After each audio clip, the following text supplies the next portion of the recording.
오늘 우리가 읽은 본문은 예수님께서 베드로에게 3번 예수님을 부인할 것이라 경고하는 그런 내용의 말씀입니다. 예수님의 이 발언은 마지막 만찬을 제자들과 나누던 그 밤에, 그 이후에 나누신 말씀입니다. 예수님은 마지막 만찬 때 자신이 십자가에서 희생할 것을 제자들에게 알려주셨습니다. 그런데 제자들은 그 이야기를 들으면서도 그 이야기가 무엇인지 이해하지 못했습니다. 오히려 제자들의 귀에는 그 이야기가 다르게 들렸다는 것입니다. 이제 곧 예수님께서 예루살렘의 왕으로 등극하실 것인데, 왕이 되기 전에 제자들 앞에서 출사표를 던진다 생각하고 계셨던 것 같습니다.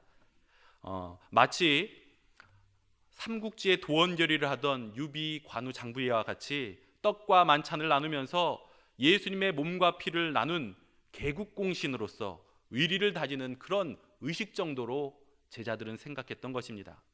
지금 제자들 눈에는 예수님이 이스라엘의 왕이 된 것처럼 보였습니다. 그도 그럴 것이 예루살렘에 입성하면서부터 많은 군중들이 예수님을 왕으로 맞이하고 있었기 때문입니다.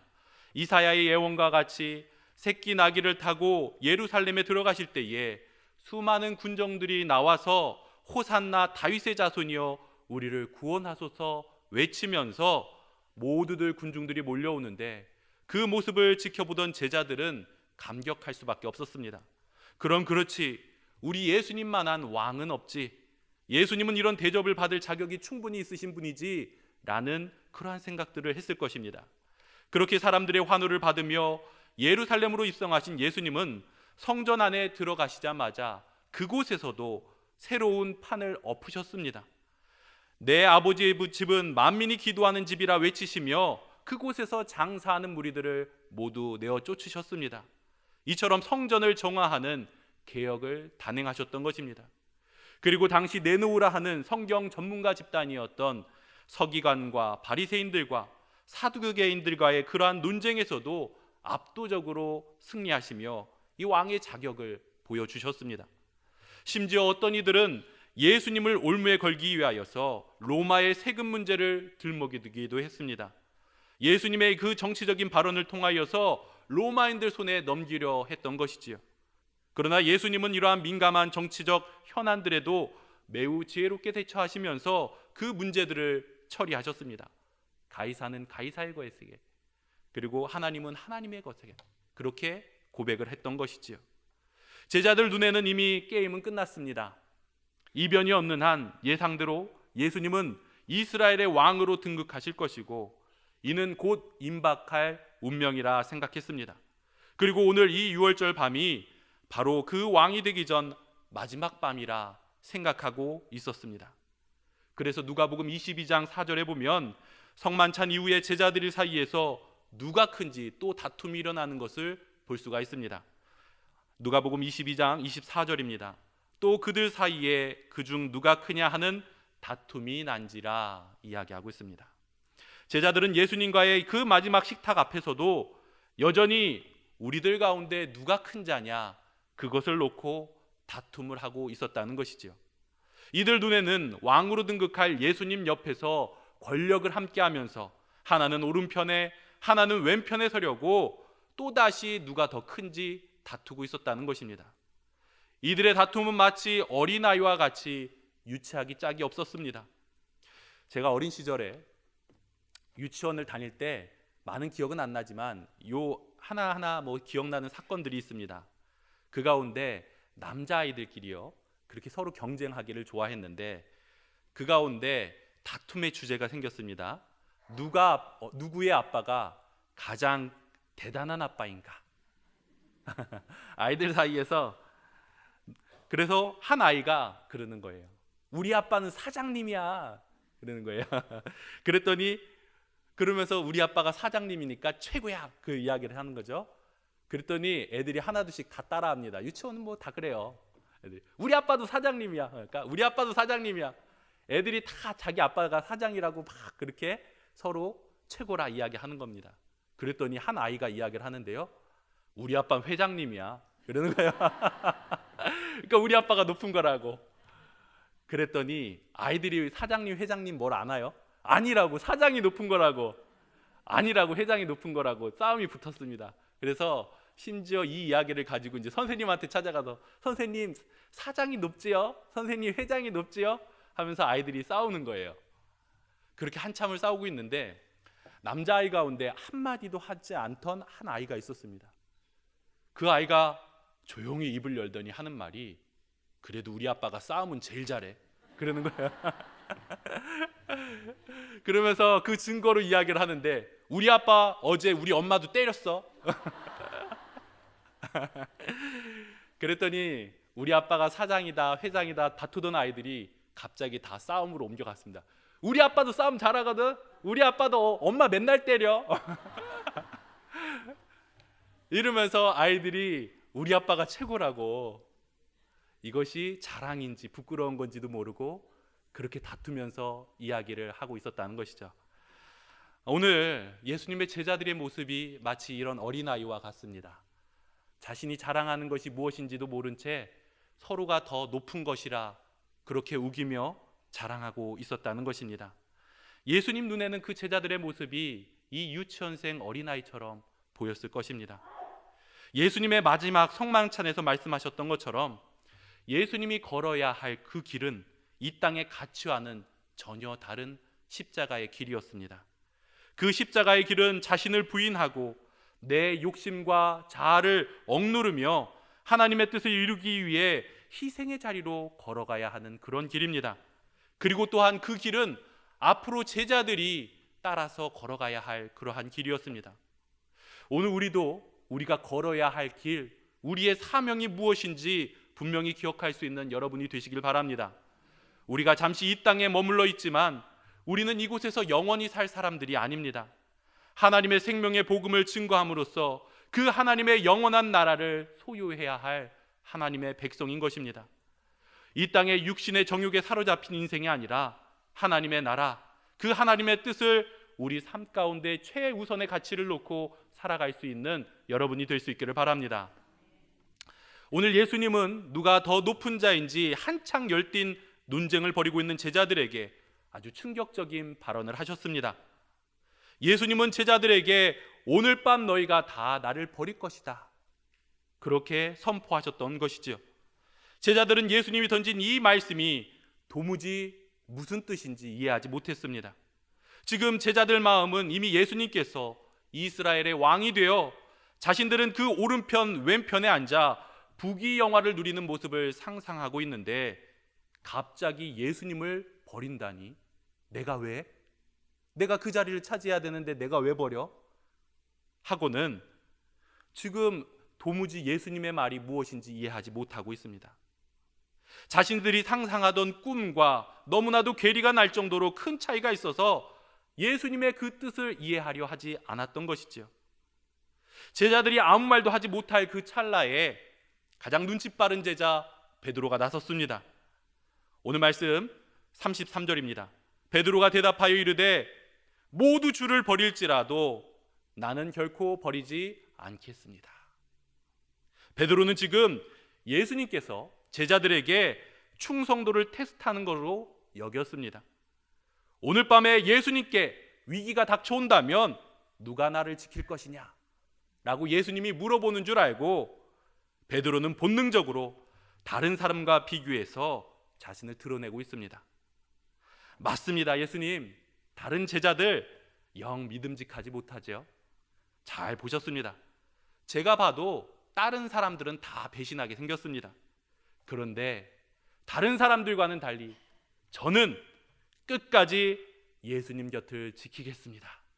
지금 베드로는 그런 고백을 하고 있는 것입니다. 베드로는 지금 다른 제자들을 깎아내리면서 자신이 상대적으로 더 충직하고 믿음스러운 제자라 그렇게 고백하고 있는 것입니다. 여기서 베드로의 비교 의식을 볼 수가 있습니다. 자신의 믿음을 다른 사람과 비교하여서 우월하게 여기는 마음, 그것이 잘못된 비교 의식의 신앙이라는 것이죠. 남들과 비교해서 내가 조금 더 낫다 생각하면 안심을 하고 부족하다 생각하면 불안해하는 것이 비교 의식에 따른 신앙이라는 것입니다. 그런데 이러한 비교의식은 신앙에 있어서 아무런 도움이 되지 못하는 것입니다. 진정한 신앙은 다른 사람들보다 내가 더 잘한다라는 그러한 경쟁이 아니라 하나님 앞에서 나는 부족한 사람입니다, 그렇게 인정하고 겸손하게 하나님의 뜻에 순종하는 것이 진정한 믿음이기 때문입니다. 오히려 이러한 비교의식은 자신을 스스로 헛되게 과신하게 되고 자신의 문제를 바라보지 못하게 만든다는 것입니다. 그리고 실제 상황이 닥쳤을 때 문제를 해결하지 못하고 그리고 실패하게 만든다는 것이지요. 그렇기 때문에 고린도전서 10장 12절에서는 우리에게 이렇게 권면하고 있습니다. 그런즉 선줄로 생각하는 자는 넘어질까 조심하라, 우리에게 권면하고 있는 것입니다. 베드로는 전에도 재빠르게 대답해서 예수님에게 칭찬받았던 적이 있습니다. 이번에도 베드로는 제일 먼저 대답하면서 예수님에게 칭찬받기를 기대했을 것입니다. 그러나 돌아온 예수님의 말씀은 이렇습니다. 오늘 말씀 34절입니다. 예수께서 이르시되 내가 진실로 내게 이르노니 오늘 밤 닭 울기 전에 내가 3번 나를 부인하리라. 예수님은 이렇게 말씀하셨습니다. 그러자 베드로는 더욱더 강력하게 자신의 신념을 붙잡고 외치게 되는 것입니다. 내가 주와 함께 죽을지언정 주를 부인하지 않겠나이다. 이 고백은 베드로에게 있어서는 진심의 고백이었을 테지만 그러나 그 고백과는 달리 베드로는 약속을 지키지 못하였습니다. 베드로는 정말 예수님을 위해 죽을 각오가 있었던 것 같습니다. 겟세마네 동산에서 내려온 예수님이 대제사장 그 무리에게 둘러싸여 붙잡히게 되었을 때 베드로는 예수님을 지키고자 칼을 빼어 대제사장의 종을 내리쳤습니다. 그로 인하여서 그 종의 귀가 떨어지고 말았던 것이죠. 예수님을 지켜야 한다는 충성심에서 호기롭게 한 행동이지만 그러나 베드로의 칼은 주님의 방법이 아니었습니다. 마태복음 26장 52절에서 예수님은 이렇게 말씀하셨습니다. 이에 예수께서 이르시되 내 칼을 도로 칼집에 꽂으라. 칼을 가진 자는 다 칼로 망하느니라. 베드로는 자신의 칼과 힘으로 그리고 혈기와 열심으로 이 상황, 이 문제를 해결하려 했습니다. 우리도 마찬가지입니다. 주를 위해 사는 것이 나에게 익숙한 세상 방법으로 내 열심을 내려 하는 경우들이 많이 있습니다. 그러나 오늘 우리가 가진 세상의 칼로는 주님의 뜻을 이룰 수 없음을 오늘 말씀은 얘기하고 있습니다. 오늘 우리가 가진 세상의 칼은 내 힘과 내 능력과 내 지식과 그리고 사람의 인정받는 여러 가지가 될 수 있지만 그러한 것들은 결코 예수 그리스도 앞에서는 사용할 수 없다는 것입니다. 주님을 사랑한다고 휘두른 그 칼은 결국 다른 사람의 귀를 자르는 헛된 열심을 만들어내게 된 것입니다. 예수님은 인류를 구원하시기 위해 오셨지만 예수님의 제자는 그의 생명을 해하려 칼을 들었다는 것이지요. 오늘 우리도 내가 휘두르고 있는 그 칼이 얼마나 많은 사람들을 다치게 하는지 우리도 생각해 보아야 합니다.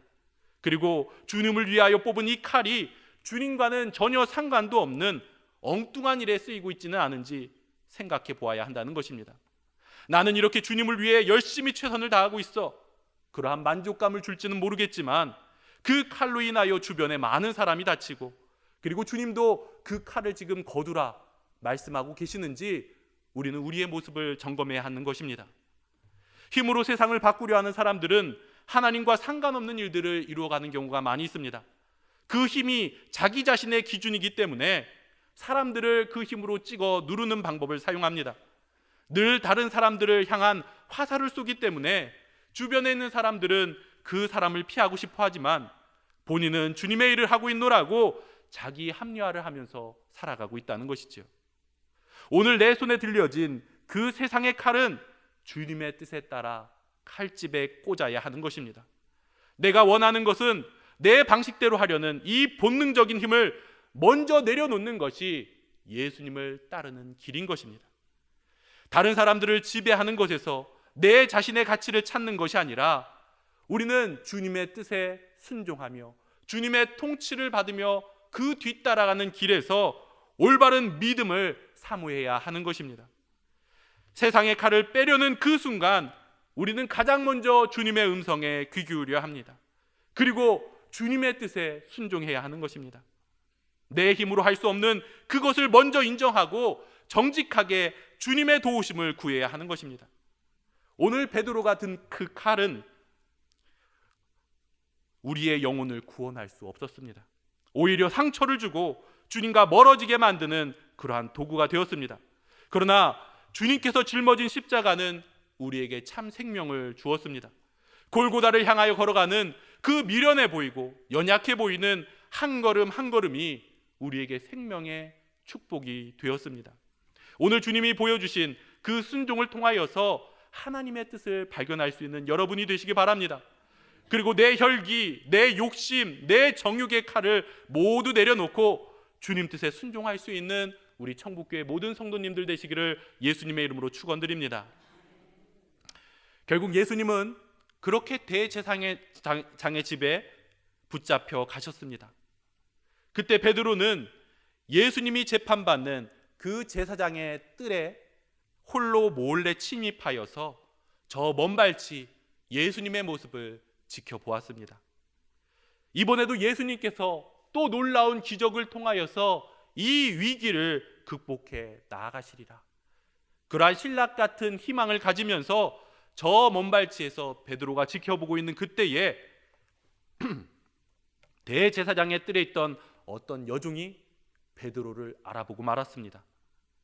그리고는 이 사람도 예수 일당이라 외치는 것입니다. 그 순간 너무나도 깜짝 놀란 베드로는 자신은 예수를 모른다 부인하기 시작합니다. 나와는 아무런 상관이 없다 이야기하면서 그 자리를 떠나서 다른 곳으로 이동을 했습니다. 그 여인이 떠드는 곳을 지나 다른 사람들 인파 속에 숨어 있었던 것이죠. 그랬더니 그곳에서도 마찬가지로 다른 사람이 베드로를 알아보았습니다. 당신도 한 패가 맞다고, 예수님과 함께 있는 것을 보았노라고 그렇게 이야기를 합니다. 그러자 또 베드로가 예수님을 부인합니다. 그런데 이번에 부인할 때는 그냥 부인하는 것이 아니라 맹세를 하면서 부인을 합니다. 마태복음 26장 72절입니다. 베드로가 맹세하고 또 부인하여 이르되 나는 그 사람을 알지 못하노라 하더라. 그냥 모른다고 말하는 것만으로는 주변의 의심을 거둘 수가 없어서 베드로는 맹세를 하면서까지 예수님과 상관없다 그렇게 이야기했던 것입니다. 그리고 나서 곧바로 베드로는 세 번째 또다시 예수님을 부인하는데요, 이번에는 저주를 하면서까지 예수님을 부인합니다. 예수님을 모른다고 부인하면서 저주했던 것은 그 당시의 유대인들 방식으로 내가 만일 예수를 안다면 하나님이 나에게 저주를 내리고 또 내릴 것이다 라는 그러한 표현으로 저주를 퍼부으며 예수님을 부인했다는 것입니다. 베드로는 예수님을 모른다고 이처럼 3번씩이나 부인하게 된 것입니다. 다른 사람도 아닌 어떻게 베드로가 예수님을 이렇게 부인할 수 있을까요? 베드로는 누구입니까? 전에 예수님 앞에 이러한 고백으로 칭찬받았던 인물입니다. 마태복음 16장 16절입니다. 주는 그리스도시요 하나님의 아들이시니이다. 하나님의 아들인 것을 알고 있었던 베드로가 이 군중들 속에서 예수님을 부인하고 있었다는 것입니다. 베드로가 이렇게 예수님을 부인하고 있다라는 이 사실을 통하여 우리가 알 수 있는 것이 있습니다. 이렇게 연약한 모습이 바로 인간의 민낯이라는 것입니다. 우리 인간은 어떤 존재인가 하면 아무리 우리가 믿음의 훈련을 많이 받는다 할지라도, 아무리 신앙의 연륜이 많이 쌓였다 할지라도 한순간에 넘어질 수밖에 없는 연약한 존재라는 사실을 우리는 분명히 기억해야 한다는 것입니다. 오늘 베드로가 실패했다고 한다면 우리 역시도 얼마나 많이 넘어지고 실패할 수 있는지 우리는 분명히 기억해야 한다는 것입니다. 우리는 연약한 죄인입니다. 쓰러질 수밖에 없는, 무너질 수밖에 없는 그러한 사람입니다. 그렇기 때문에 우리는 하나님의 은혜가 한순간도 없이는 살 수가 없는 존재입니다. 오늘 우리 삶의 현장에서도, 교회 안에서도 조그만 말 한마디 때문에, 조그만 사건 하나 때문에 우리의 마음이 무너져 내려버리고 믿음이 떨어져가는 그런 연약한 인간의 모습이 얼마나 많이 있습니까? 그러므로 주님께서 원하시는 것이 우리는 무엇인지 분별하고 그 말씀대로 살 수 있도록 하나님 앞에 은혜를 달라 기도해야 하는 것입니다.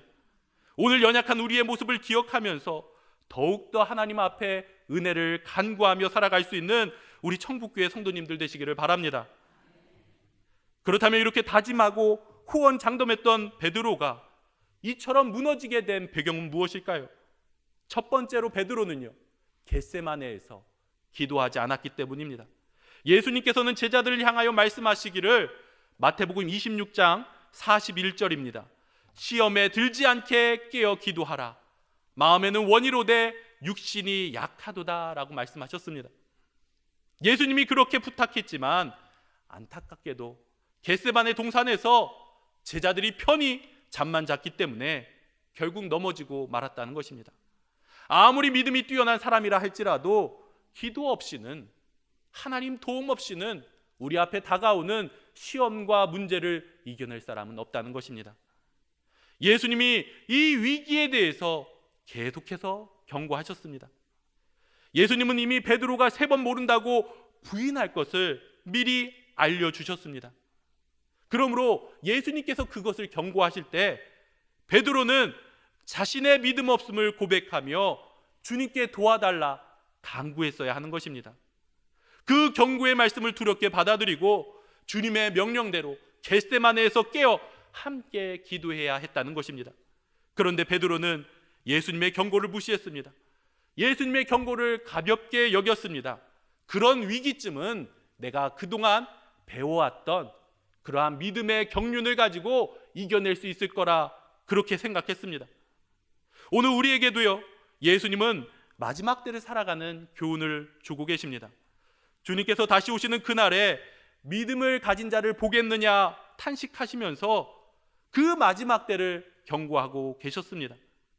바로 그 환란이 우리 앞에 닥쳐오고 있습니다. 베드로처럼 그 경고를 가볍게 여겼다가 망하는 자가 되는 것이 아니라 그날을 두렵게 여기며 기도로 준비할 수 있는 여러분이 될 수 있기를 바랍니다. 베드로는 예수님께서 말씀하신 이 경고를 가볍게 여겼으니 준비도 하지 않았습니다. 기도도 하지 않고 깊은 잠에 빠져버렸습니다. 이미 모든 것이 다 준비된 자가 만일 잠에 빠졌다면 그것은 믿음으로써 잔다라고 이야기할 수 있습니다.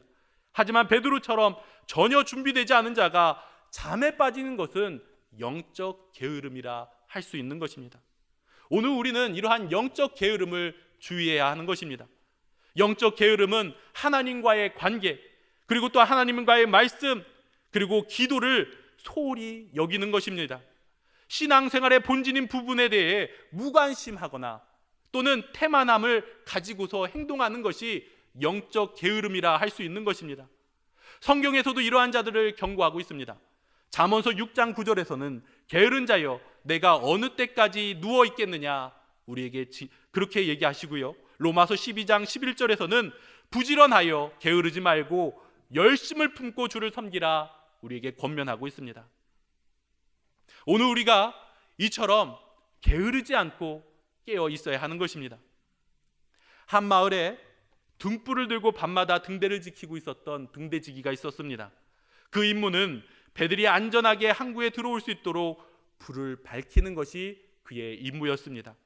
하지만 어느 날인가 하루쯤은 불을 안 켜도 되겠지 하는 생각에 게으름을 부리며 그날만큼은 늦잠을 자고 말았습니다. 그날 밤 안개가 짙게 꼈고 한 배가 방향을 잃고 암초에 부딪혀 침몰하고 말았습니다. 등대지기가 깨어났을 때 이미 늦었고 이미 그 배에 있었던 선원들은 모두 실종되고 말았습니다. 등대지기는 그제서야 알게 되었습니다. 나는 단지 등불을 한 번 켜지 않았을 뿐인데 그로 인하여서 수많은 생명을 잃을 수 있다는 것을 알게 된 것이죠. 오늘 우리의 기도도 마찬가지입니다. 오늘 우리가 하루 기도 안 했을 뿐인데 우리의 기도가 꺼지게 되면 하나의 생명이 사라져버릴 수도 있다는 것입니다. 우리의 기도가 느슨해지면 우리의 가정이 흔들릴 수도 있다는 것입니다. 우리가 기도를 침묵하게 된다면 우리 교회가 영적으로 침체될 수도 있다는 것입니다. 영적 게으름은 소리 없이 믿음을 약하게 만들고 결국에는 사명을 잃게 만드는 것입니다. 그러므로 우리는 깨어 기도해야 하는 것입니다. 사람들은 참으로 올바르게 하나님 앞에 깨어 기도하지도 않으면서 자신 있게 살아가는 경우들이 많이 있습니다.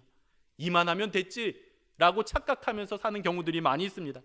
그것은 믿음이 아니라 그것은 대책 없는 자의 게으름이라는 것입니다. 주님 오시기 전에 환난은 결코 만만한 것이 아닙니다. 그렇기 때문에 우리는 깨어 기도함으로 이때를 준비해야 하는 것입니다. 오늘 사랑하는 우리 천국교회 모든 성도님들이 깨어 기도로 준비할 수 있는 하나님의 일꾼이 될 수 있기를 바랍니다. 또한 베드로가 실패한 두 번째 이유는 하나님의 뜻을 기억하기보다는 내 열심을 내다 실패했다는 것입니다. 하나님을 의지하기보다는 내 육신의 열정을 가지고 열심을 내려 할 때 실패하고 무너지는 경우가 많다는 것입니다. 베드로는 예수님을 끝까지 보호하기 위해 따라갔고 그 과정이 어떻게 될지 조바심 가운데 지켜보고 있었는데, 그런데 한 여인의 말에 와장창 무너지는 것을 볼 수가 있습니다. 아무리 내 열심이 강하다 할지라도 환경 속에서, 시험 속에서 여자 한 아이의 말 한마디가 그의 굳센 마음을 무너뜨릴 수 있다는 것이지요. 우리가 보면은요, 누가복음 10장에 등장하는 마르다라는 인물을 볼 수가 있습니다. 이 마르다도요, 예수님을 대접하는 일에 열심을 내고 열정을 가지고 있었던 그러한 인물입니다. 다른 사람도 아니고 주님을 사랑하기 때문에 주님을 맛있게 대접하는 것이 그가 가지고 있었던 열심이었던 것입니다. 그런데 그 열심을 내다 보니까 자신의 눈에 열심을 내지 않는 동생 마리아가 보이기 시작하고, 그리고 그것을 체근하지 않는 예수님의 모습에 점점 섭섭한 생각이 들기 시작합니다. 왜 예수님께서는 나를 아는 척하지 않고 마리아가 돕지 않는 것을 그냥 내버려 두시는가 하면서 그 연약한 마음에 시험이 들기 시작했다는 것입니다. 오늘 우리가 교회 생활을 하면서도 이러한 모습을 많이 볼 수 있습니다. 우리가 그냥 교회를 왔다 갔다 하면 별 시험이 들 게 없습니다. 그냥 일반 성도로서 아무 헌신도 안 하고 봉사도 안 하고 예배만 드리고 가면 크게 시험 들 일이 없습니다. 그런데 우리가 직분자가 되어서 열심히 헌신하겠다 노력하면 그때 크게 넘어지게 되는 경우들을 많이 보게 됩니다. 한 단계 더 높은 신앙의 경지로 들어가고 직분자의 길을 가려다가 사람들을 보고 실망하고 목회자를 보고 넘어지는 경우가 너무나도 많이 있다는 것이죠. 오늘 베드로가 무너진 이유가 있다면 그것은 하나님의 것을 사모하기보다는 나를 사랑하고 내 열심을 내다가 무너지고 말았다는 것입니다. 다시 말해서 주님보다 내가 더 소중했기 때문에 베드로는 무너지고 말았다는 것입니다. 오늘 나에게 있어서 가장 중요한 것이 무엇인지를 바라볼 수 있길 바랍니다. 오늘 예수님이 아닌 다른 것들을 가장 중요한 것으로 여기고 있다면 그것이 바로 우리의 우상이 될 수 있음을 기억해야 하는 것입니다. 주님보다 내 목숨이 더 소중하게 생각하는 순간 우리는 모든 일에 있어서 실패할 수밖에 없는 것입니다. 예수님께서는 우리에게 이렇게 말씀해 주셨습니다. 누가복음 14장 26절 27절 말씀입니다. 무릇 내게 오는 자마다 자기 부모와 처자와 형제와 자매와 더욱이 자기 목숨까지 미워하지 아니하면 능히 내 제자가 되지 못하고 누구든지 자기 십자가를 지고 나를 따르지 않는 자도 능히 내 제자가 되지 못하리라 말씀하셨습니다. 주님보다 더 소중한 무언가가 있을 때 그걸 느끼는 순간 우리는 결국 예수님을 모른다, 부인하는 자가 될 수밖에 없는 것입니다. 우리가 늘 신앙생활하면서 넘어지는 이유가 무엇일까요?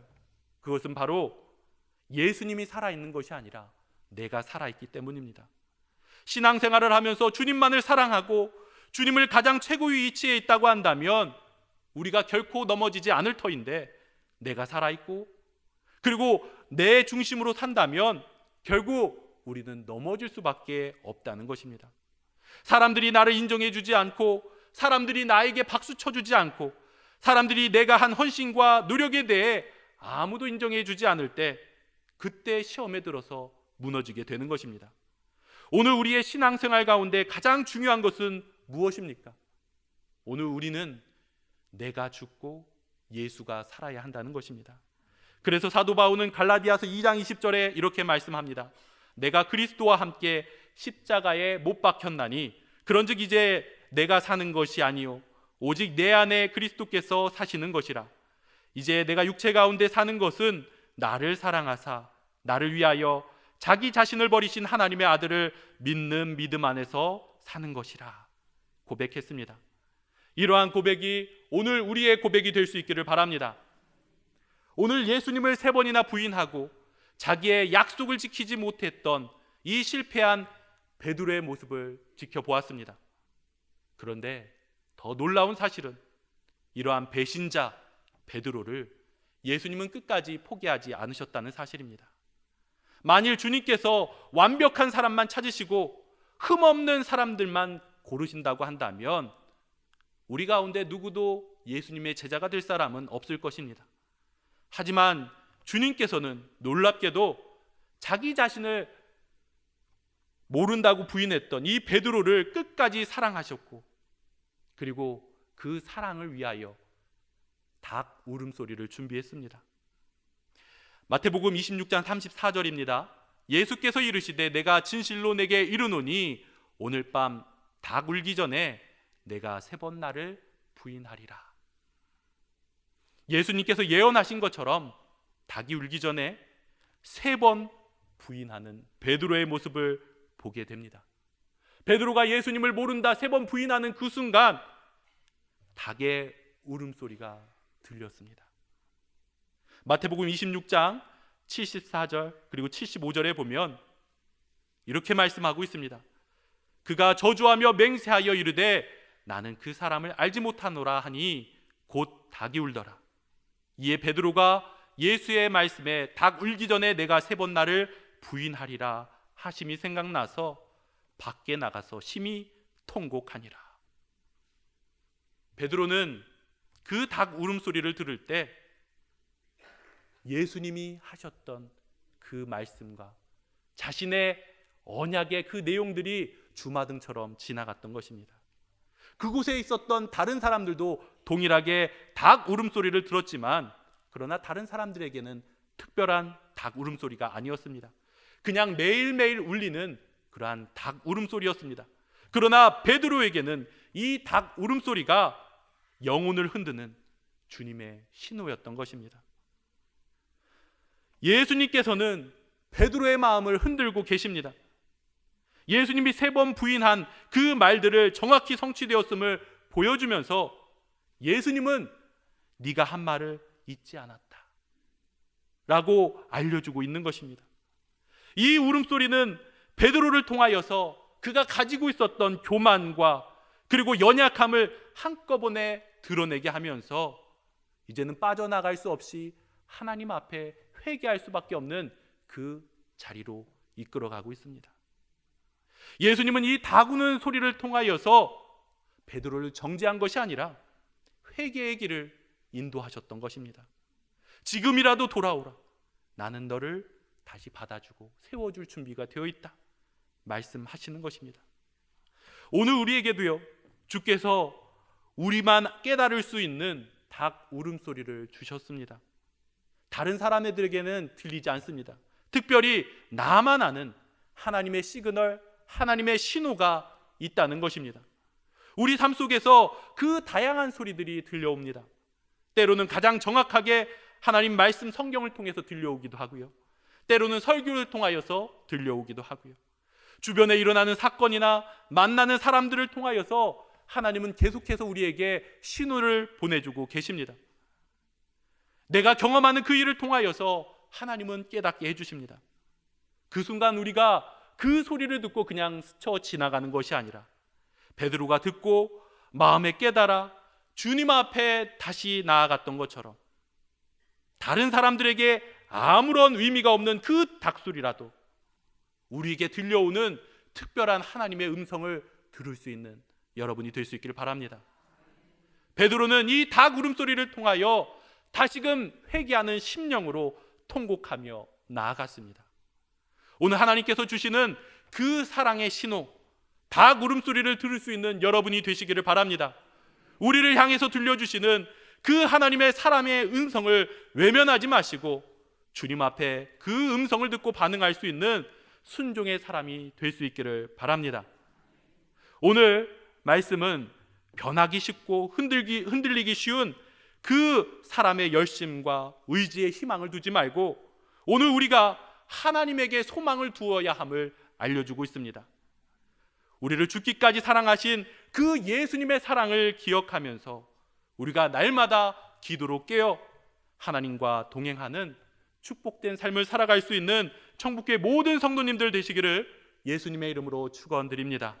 함께 기도하겠습니다. 사랑과 은혜가 충만하신 하나님 아버지, 오늘 베드로가 예수님을 모른다 3번 부인하는 모습을 통하여서 우리 인간의 연약함을 다시금 깨닫게 되었습니다. 오늘 우리 역시도 이 땅에 있는 지혜와 능력을 의지하지 않게 하여 주시고 기도로 하나님의 뜻을 구하며 온전히 주님만을 의지하는 인생이 되게 하여 주시옵소서. 하나님, 혹시 우리가 이 땅 가운데 큰 자가 되려고 다른 사람들에게 헛된 것을 자랑하며 살아가고 있지는 않은지 우리의 모습을 돌이키게 하여 주시옵소서. 예수님과 같이 낮은 자리에서 섬기는 자가 되게 하여 주시고 오늘 우리를 향한 주님의 뜻이 무엇인지 그 뜻을 귀 기울일 수 있는 인생이 되게 하여 주시옵소서. 우리의 연약함을 아시고 우리를 품으시는 하나님, 죄악 속에서 주님을 배신한 우리에게 닭 울음소리를 통하여 사랑의 시그널을 주시고 다시금 주님의 사랑으로 돌아올 수 있도록 우리에게 회개케 하여 주시니 감사합니다. 우리가 주님의 부르심에 감사함으로 나아가는 인생이 되게 하여 주시옵소서. 이 시간 주님을 향한 사랑으로 주님 앞에 예물을 구별하여 드린 손길이 있습니다. 하나님, 이 예물을 기뻐 받아주시고 이들의 삶의 주인이 되어주셔서 거룩한 삶을 이루는 축복된 인생이 되게 하여 주시옵소서. 우리의 길이요 진리요 생명 되시는 예수 그리스도의 이름으로 기도하옵나이다. 아멘.